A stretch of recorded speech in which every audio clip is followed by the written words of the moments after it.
Assalamualaikum warahmatullahi wabarakatuh. Sebelumnya di sini saya akan sedikit menjelaskan tentang patofisiologi hipertensi. Sebelumnya perkenalkan, nama saya Sriranti Wainingsi, NIM 200400725. Saya dari S1 Ilmu Gizi kelas B Universitas Alma-Ata.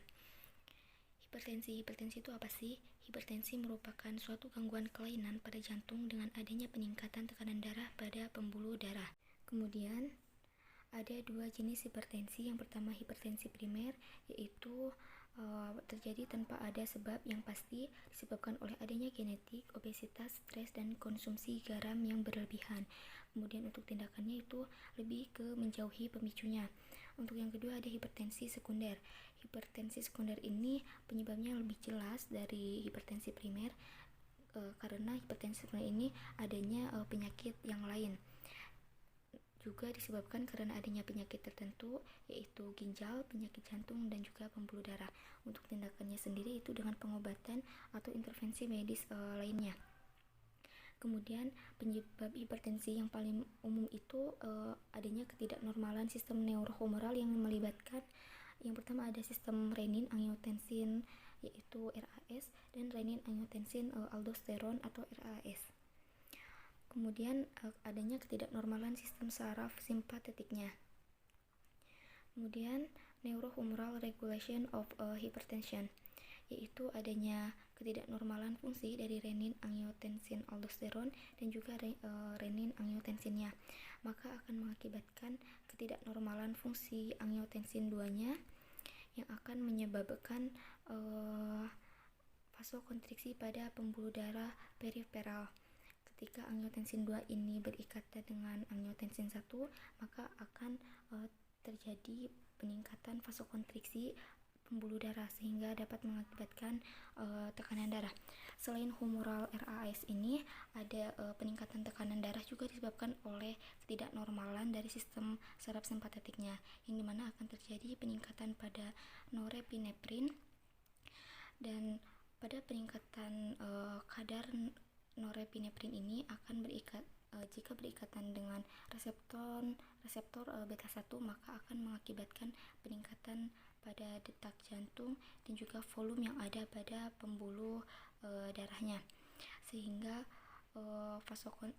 mengalami vasokonstriksi atau penyempitan pada pembuluh darah, sehingga menghasilkan tekanan darah tinggi.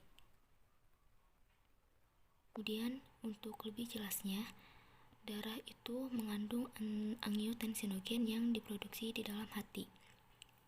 Nah, angiotensinogen ini dikeluarkan oleh ginjal oleh enzim renin.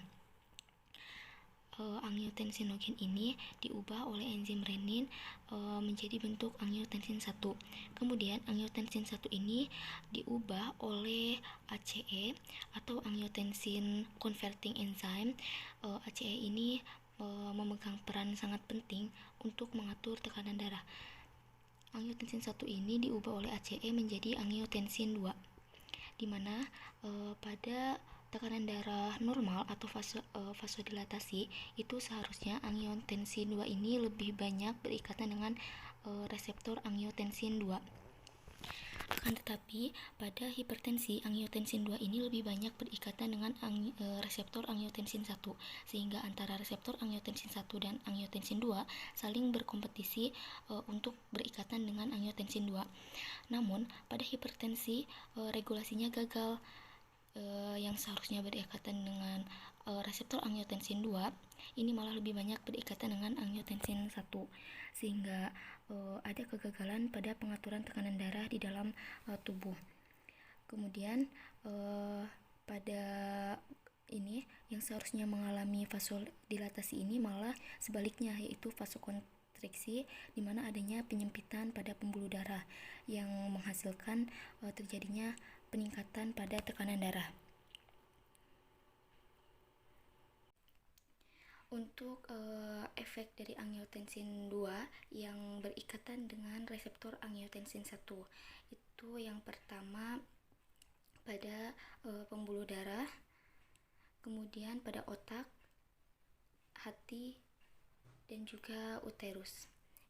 Yang tadi ya, yang pembuluh darah itu yang mengakibatkan kontriksi atau penyumbatan pada pembuluh darah. Kemudian pada otak itu sinoptik konduksi, pada saraf sinoptiknya. Kemudian pada hati itu hipertrofi, dan untuk uterus ini kontraksi, atau pada rahim ya akan terjadi kontraksi pada rahim. Baik, terima kasih. Mohon maaf apabila masih banyak kekurangan dari sedikit penjelasan saya tadi tentang hipertensi, patofisiologi hipertensi. Mohon maaf apabila masih banyak kesalahan. Wassalamualaikum warahmatullahi wabarakatuh.